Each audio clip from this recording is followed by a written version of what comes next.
can go, it's okay. Okay.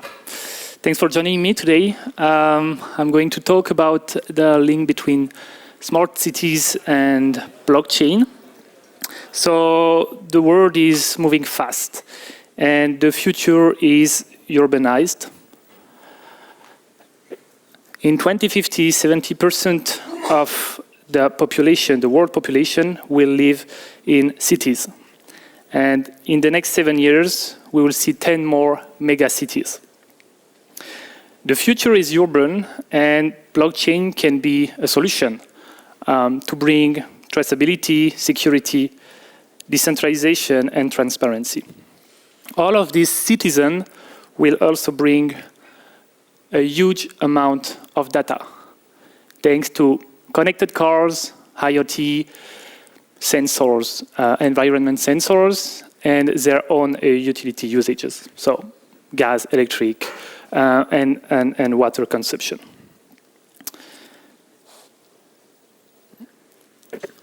Two questions. How can we leverage this data? And how can blockchain be a central actor?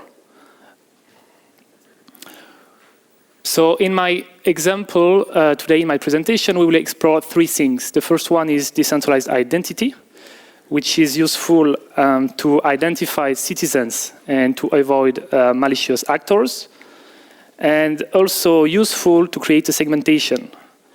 So you want to know who are your citizens, where they live, and where are they exactly. Who are they exactly, sorry. You also need a decentralized data marketplace in order for them to keep control on their data, to get more transparency, and to gather them around one platform. And as we all know, to motivate people, you also need an incentive for each of them. So let's explore the idea.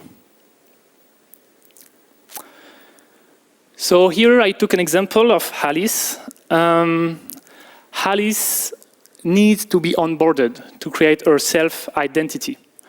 For that, she will use a smart wallet. So ERC 4337 standard. So she can enjoy social logins and recovery to make it way more smooth than getting a private key, dealing with it. And you all know the issues with all of these things. The second step for Alice, so now that she has this smart wallet, she can create an ENS. So alice.paris1, because thanks to the ZK proof that she uploaded, we know that she's living in Paris 1st district. We also know that she's more than 18 years old, that she owns a wearable, and that she also owns a car. So all of this is composing the identity of Alice, and it's part of the hyper-personalization. You can get hyper-personalization using meta NFT. So a meta NFT is composed of several layers, and each of these layers is representing an information. Of course, it's a soulbound token, so it cannot be transferable. The identity of Alice belongs to Alice only. So now that we know who is Alice, what she owns, she can start to share her data. So here is the decentralized data marketplace. Alice, on the left side, is sharing her data into datasets. So she can provide information. For example, the city noises when she's working in her city, her electric consumption, or her car's data, for example. And even her health data, because it can be very interesting for a city to know if there is a pattern concerning the health of the citizens. Of course, she has the full ownership of this data. She can revoke access anytime, and she can get control, and she can also get a full transparency. Where is her data? Where it is going? You can also imagine community data set. So plenty of citizens from Paris First Districts, for example, can provide the same information on a specific topic. On the other side, you have the city managers that will analyze this data. They can create restricted data sets. So, for example, getting information about cars from people living in Paris First District. It is possible thanks to hyper-personalization. You can also use confidential computing and SGX Intel enclaves to deal with sensitive data. So, for example, health data. You can do it in a perfect privacy way. In exchange of this data, the city managers will give to Alice a reputation. So this reputation is part of the meta NFT of Alice. It's part of her identity. It's a layer into the meta NFT.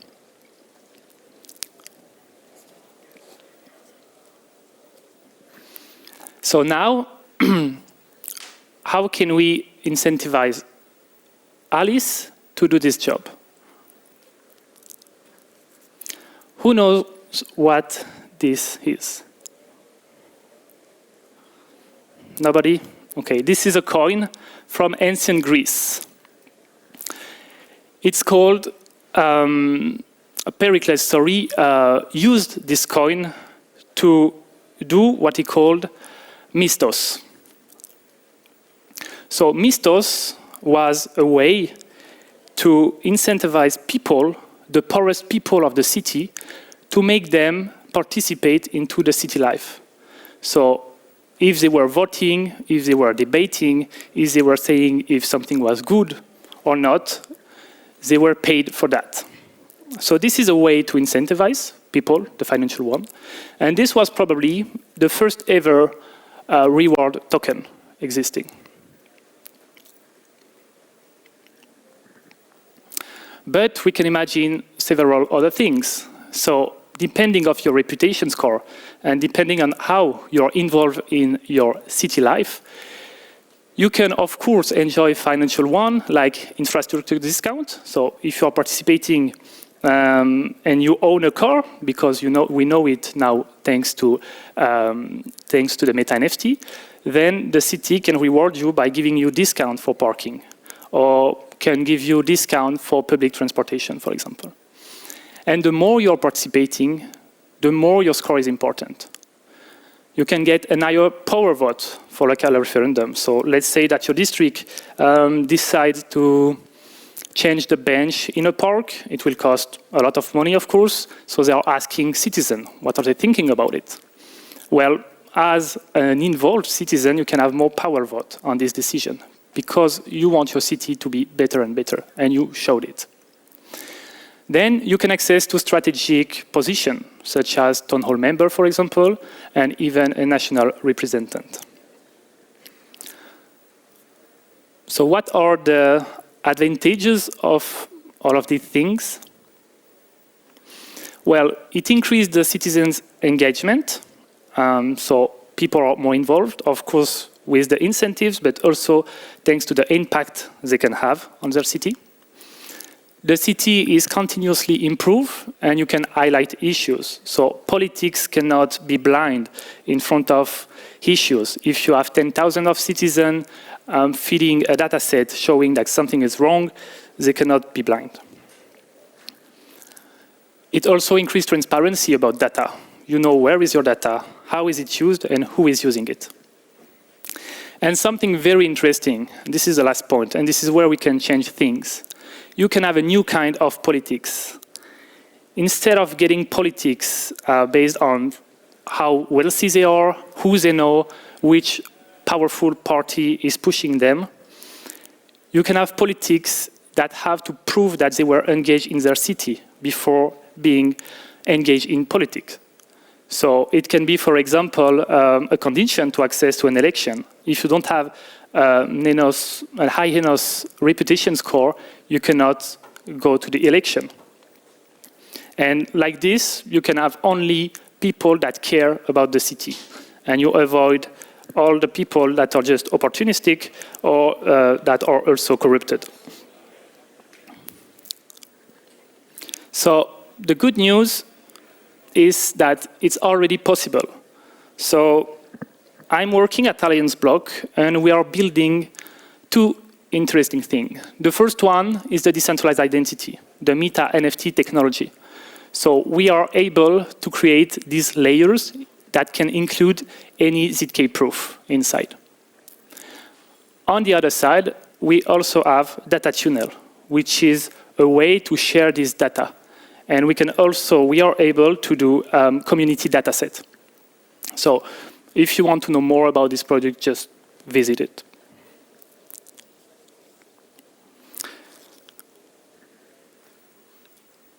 That's it for me today. If you want to learn more about it, you can check the Alliance blog Telegram in live, or you can reach me also personally. Thank you very much. If you have any questions.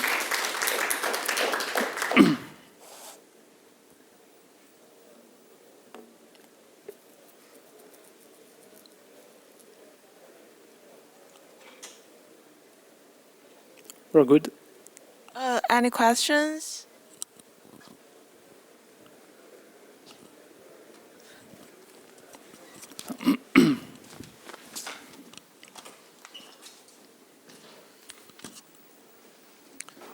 So my question would be, this is a little bit similar to the social scores that are developed in China.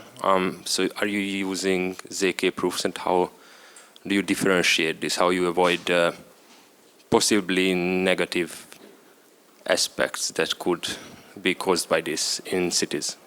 So the difference between what, sorry? The social score in China. The thing is here you can anonymize the data also. So this is also a component, I didn't show it, but you can anonymize it. So the city can only access to a generic data, and the reward is automatic. But it's not about doing some, like having the police behind you and surveillance. It's more about participating if you want it. That's also very important. We don't take your data. You participate and you allow to share this kind of data or not. So you have the full control at the end of the day. And if you consider that this is not, that is not good for you and not good for your city, or it's not aligned with what you think, then you can just stop to sharing them.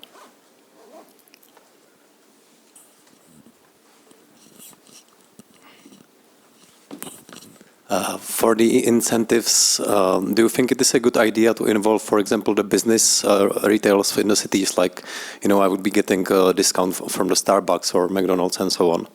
So they will, yeah. You mean discount for enjoying retail? Yeah, like the business would actually like to give me some reward for high reputation in the city. So they might be interested in rewarding those people. Yeah, it can be interesting too.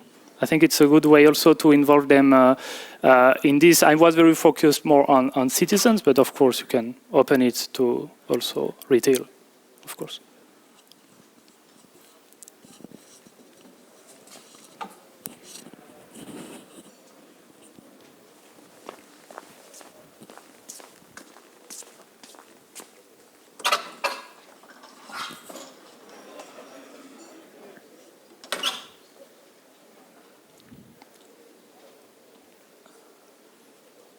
I think we are good. Yeah, if you don't have any more questions, just thank you. Thank you very much. Thank you for your attention. Thank you.